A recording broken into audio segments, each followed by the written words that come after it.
परिस्थिति ये आ गई है कि यहाँ के जो नेता हैं वो खुद ही धर्मगुरु बन गए। अब उनसे बड़ा धर्मगुरु कोई देश में नहीं है, ऐसा उन्होंने मान लिया है।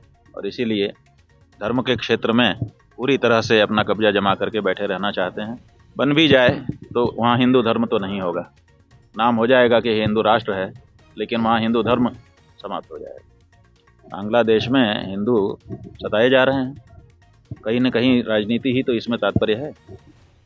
आखिर धार्मिक दृष्टि से तो हिंदू किसी को नुकसान पहुंचाता नहीं है, इसलिए हिंदू कहीं भी रहे लोग उसको दिक्कत में नहीं डालते हैं। लेकिन बांग्लादेश में आज हिंदू बहुत सताए जा रहे हैं, तरह तरह के वीडियो, तरह तरह के समाचार सामने आ रहे हैं। तो ये राजनीति के कारण ही तो हो रहा है। हर देश को ये गुमान हो गया है कि हमारे जैसा कोई नहीं है, और जब सबके मन में ये गुमान आ जाता है कि हमारा भी अस्तित्व है और हमारे अस्तित्व को कोई नहीं डिगा सकता, तो उस समय सब अपने मनमाने करने लगते हैं। देखिए, हम इस समय शीतकालीन 4 धाम की यात्रा उत्तराखंड में करने के लिए जा रहे हैं। काशी से निकल करके अब धीरे धीरे उधर जा रहे हैं। तो हमने सोचा कि मुरैना आ गया है, आप लोगों से भी चर्चा हो जाए।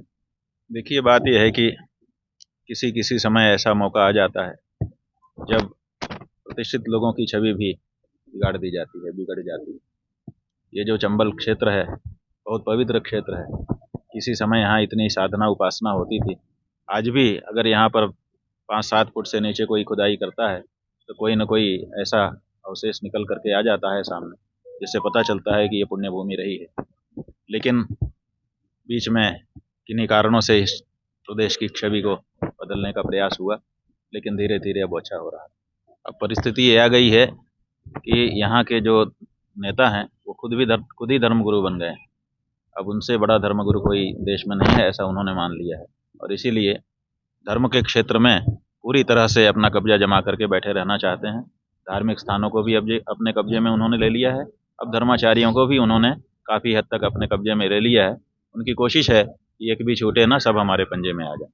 क्या परिणाम ये होगा, जो ड्राइविंग नहीं जानता है उसको गाड़ी की चाबी आप दे दोगे, क्या परिणाम होगा? टक्कर खाएगी आपकी गाड़ी, अगर आप उसमें बैठे रहे तो आप भी चोटी लोगे, और इससे ज़्यादा क्या परिणाम होगा? वही बात है ना कि जब धार्मिक व्यक्ति धर्म की बात करेगा तो उसका मतलब होगा कि धार्मिक घनीभूतता हम ले आएँ अपने हृदय में, डेंसिटी अपनी बढ़ाएं, पूर्ण धार्मिक बने।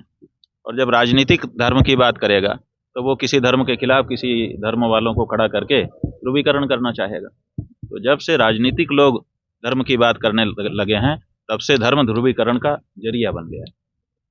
ये बड़ी दिक्कत की बात। बन भी जाए तो वहाँ हिंदू धर्म तो नहीं होगा, नाम हो जाएगा कि हिंदू राष्ट्र है, लेकिन वहाँ हिंदू धर्म समाप्त हो जाएगा। उसका मतलब कुछ नहीं होगा, वो गोलबंदी का राष्ट्र होगा और लोग जो है हिंदू हिंदू के नाम पे चिल्लाएंगे। हिंदू धर्म तो वहाँ कुछ होगा नहीं, शास्त्र तो वहाँ ठोकर खाएगा, धर्माचार्य वहाँ बंदी बनाए जाएंगे और मनमानापन छाएगा हिंदू धर्म के नाम पर। पिछले जिन 10 वर्षों की आप बात कर रहे हैं, उन्हीं 10 वर्षों में भारत ये भी चिल्ला रहा है कि हम हिंदू हैं। यहाँ हिंदू हिंदू की बात भी तभी से चली है। गजब की बात है कि जब से यहाँ पर हिंदू हिंदू की बात चली है, तभी से गौमांस के निर्यात में बढ़ोतरी हो गई है, तभी से बूचड़खानों को आधुनिक बना दिया गया है, तभी से गौ हत्या के बारे में माहौल ज़्यादा बढ़ गया है। ये सब तब हुआ है जब यहाँ पे हिंदू राजनीति निकल करके आई है। जब तक यहाँ हिंदू धर्म था तो ये नहीं हो रहा था। जब से हिंदू धर्म छूट करके पीछे हो करके हिंदू राजनीति आगे आई है, तब से यही सब हो रहा है। अब देखिए ना, बांग्लादेश में क्या हो रहा है। बांग्लादेश में हिंदू सताए जा रहे हैं, कहीं न कहीं राजनीति ही तो इसमें तात्पर्य है। आखिर धार्मिक दृष्टि से तो हिंदू किसी को नुकसान पहुंचाता नहीं है, इसलिए हिंदू कहीं भी रहे लोग उसको दिक्कत में नहीं डालते हैं। लेकिन बांग्लादेश में आज हिंदू बहुत सताए जा रहे हैं, तरह तरह के वीडियो, तरह तरह के समाचार सामने आ रहे हैं। तो ये राजनीति के कारण ही तो हो रहा है।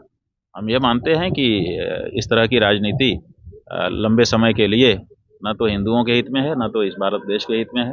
इसलिए हिंदू राजनीति नाम से जो राजनीति चल रही है वो सही नहीं है। उसमें अगर हिंदू धर्म का समावेश होगा तभी वो चीज़ विश्व के कल्याण की हो सकती है, नहीं तो वो इस देश का भी अकल्याण ही करेगी। हिंदू जनता को ये करना चाहिए कि धर्म की बात धर्माचार्यों से सुनना चाहिए, राजनीति की बात राजनीतिज्ञों से सुनना चाहिए। राजनीतिज्ञों के मुंह से जो ये हिंदू धर्म की बात सुनने लग गए हैं, इसीलिए पतन हो रहा है। अब गोरक्ष पीठ के जो पीठाधीश्वर हैं वही इस समय मुख्यमंत्री के पद पर आसीन है। गोरक्ष पीठ, गोरक्ष माने गो माने गाय, रक्ष माने रक्षा करने वाली पीठ, जहाँ से गाय की रक्षा होती थी, जहाँ गोरखा की दीक्षा दी जाती थी कि तुम गोरक्षक बनोगे, जो वहाँ जाता था उसको ये दीक्षा दे दी जाती थी कि आज के बाद तुम गोरक्षक रहोगे। अब वो पीठ जिस समय नेतृत्व में हो, उस समय गायों की प्रदेश में दशा खराब हो, और उस समय अभी देखिए कल ही की घटना है, वृंदावन मथुरा मार्ग पर आपके पास में जो दौरेरा जंगल है, वहाँ पर अनेक गायों के शव पाए गए। लोगों को पता चला, लोग दौड़ के आए, 2-4 हज़ार लोग वहाँ इकट्ठा हो गए, और फिर उन्होंने कहा कि भाई ये किसने किया पता करो। और जैसे ही वो सड़क पे खड़े हुए, वहाँ पर बड़े बड़े अधिकारी आ गए और उन्होंने लोगों की बात सुनी ही नहीं कि पता लगाना चाहिए कि आखिर गायें कहाँ से आ गई, लेकिन उन्हीं के ऊपर लाठी चलाने लगे और किसी का सिर फूटा, किसी की टांग टूटी, किसी का कुछ हुआ, अस्पताल में भर्ती हैं, और बाकी कुछ को पकड़ के ले जा करके थाने में रखा हुआ है।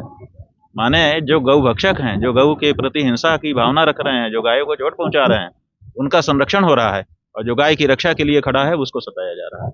देखिए जो परिस्थिति बन रही है वो तो यही बन रही है कि एक बार फिर से हर देश को ये गुमान हो गया है कि हमारे जैसा कोई नहीं, और जब सबके मन में ये गुमान आ जाता है कि हमारा भी अस्तित्व है और हमारे अस्तित्व को कोई नहीं डिगा सकता, तो उस समय सब अपने मनमाने करने लगते हैं। और जब मनमाना करने लगते हैं तो जो लोग पहले से चौधरी बने रहते हैं उनको दिक्कत होती है, फिर वो लोग गोलबंदी करते हैं, और फिर गोलबंदी होते होते 2 गोल में बात आ जाती है, और फिर एक आक्रमणकारी हो जाता है और दूसरा आक्रमण झेलने वाला हो जाता है, और तभी विश्व युद्ध होता है। 2 विश्व युद्ध हो चुके हैं, तीसरे विश्व युद्ध की आहट देश का हर विद्वान देख रहा है। देखिए गुरु बनने की तो बात नहीं है, गुरु बनने के लिए पहले गुरुत्व अपने अंदर आना चाहिए। जो व्यक्ति गुरु बन रहा है उसके अंदर पहले गुरुत्व आए, तब दूसरे का गुरु बनेगा। मैं गुरु हूँ ऐसा पहले मुझे तो अभिमान आए। आज तो भारत को ये अभिमान ही नहीं है। आज भारत की चीज़ों पे गर्व नहीं करता है, अपनी चीज़ों पे। आज तो भारत जगत चेला है असल में। यहाँ कुछ भी बनाना होता है तो तुरंत एक डेलीगेशन भेजा जाता है विदेश के, जाओ वहाँ देख के आओ, जैसा वहाँ है वैसा बनाओ। आज तो हम हर चीज़ के लिए परमुखापेक्षी हो गए हैं। तो हम अभी अपनी चीज़ों पे गौर ही नहीं कर रहे हैं। हम लोग काशी में थे, काशी के विकास के लिए भारत के प्रधानमंत्री ने सोचा तो वहाँ का डेलीगेशन भेजा गया कि जाओ क्योटो देख के आओ, क्योटो जैसा बनाना है। अरे काशी को काशी जैसा क्यों नहीं बनाना? किसी समय क्योटो काशी को देख करके बना था, अब क्योटो को देख करके काशी समझ रही है। इसका मतलब क्या है? इसका मतलब है कि जिस समय क्योटो काशी जैसा बनना चाहता था उस समय हम विश्वगुरु थे, और आज हम क्योटो जैसा बनना चाहते हैं, इसका मतलब हम क्योटो चेला हैं। इस समय हम जगत चेला बन चुके हैं जी, जगत गुरु नहीं। विश्वगुरु की तो बात ही है केवल। इस समय हमारी दृष्टि अपनी चीज़ों पे गर्व की है ही नहीं। हम भारतीय संस्कृति को पीछे छोड़ चुके हैं, हम भारतीय इतिहास को पीछे छोड़ चुके हैं, भारतीय भूगोल को पीछे छोड़ चुके हैं। हमारे जो देश के नेता हैं उनके नज़रों में भारत में कुछ अच्छा नहीं है, सब कुछ विदेशों में अच्छा है, इसलिए वहाँ जो कुछ है वैसा ही अपने देश को बनाना चाहते हैं। तो इसलिए गुरु बनने की अभी कोई स्थिति नहीं है, कोई चांस नहीं। साधु संत तो देखिए निर्भय होकर के भगवान पे भरोसा रख करके लोकहित के लिए निरंतर परिभ्रमण कर रहे हैं। अब उनके ऊपर जो भी परिस्थिति आती है वो भगवान की दी हुई परिस्थिति मान करके उसमें चलते हैं। इतने आक्रमण हो रहे हैं, जो शारीरिक दैहिक आक्रमण है वो तो दूर, उसके अलावा बौद्धिक कितने आक्रमण हो रहे हैं, चारित्रिक कितने आक्रमण हो रहे हैं। हर तरह के आक्रमण को साधु समाज झेल रहा है, लेकिन स्वभाववश लोक कल्याण के लिए अभी भी संचरण कर रहा है और करता रहेगा। भारत की जनता के लिए हमारा यही कहना है कि हे भारत की जनता, तुम एक स्वर्णिम अतीत वाले देश के बालक हो। अपना इतिहास उठाओ, पढ़ो, उसको दूसरों को कहने से फेंक मत दो। तुम्हारे यहाँ ज्ञान जो संग्रहित है तुम्हारे पूर्वजों के द्वारा, ऐसा कहीं दूसरे देशों में नहीं है। तुम्हारे पास बहुत बड़ी थाती है, तुमने उसकी तरफ से मुख मोड़ लिया है, इसीलिए तुम न घर के हो रहे हो न घाट के हो रहे हो। तो सबसे पहले तो अपनी विरासत को संभालो, अपने ज्ञान ध्यान को आत्मसात करो, ताकि तुम्हारा जो आत्मविश्वास है वो फिर से निकल करके आए। और दूसरे, संस्कृति के बारे में, धर्म के बारे में जो विशेषज्ञ हैं उनकी बात सुनो। ये राजनेता जो है वो किसी चीज़ के विशेषज्ञ नहीं है, राजनीति के भी विशेषज्ञ असल में नहीं है वो। क्योंकि कोई भी राजनेता बनने के लिए कोई क्वालिफिकेशन ही तय नहीं है। आज धर्माचार्य बनने के लिए, कुछ भी बनने के लिए एक क्वालिफिकेशन है। छोटा सा नौकरी भी चाहिए तो उसके लिए भी क्वालिफिकेशन है। राजनेता बनने के लिए कोई क्वालिफिकेशन नहीं है। राजनीति शास्त्र भी आपने डिप्लोमा भी किया हो 1 साल का, ऐसा भी उन्होंने अनिवार्य नहीं किया है। कोई भी हो, आ जाओ, बस बन जाओ। तो ऐसी परिस्थिति में जो राजनेता हैं वो किसी विषय के विशेषज्ञ नहीं हैं, इसलिए उनके पीछे मत जाओ। आप विशेषज्ञों से, जिस विषय के बारे में आपको जानकारी करनी हो उसके विशेषज्ञ से बात करो, तब आपको सही रास्ता मिलेगा।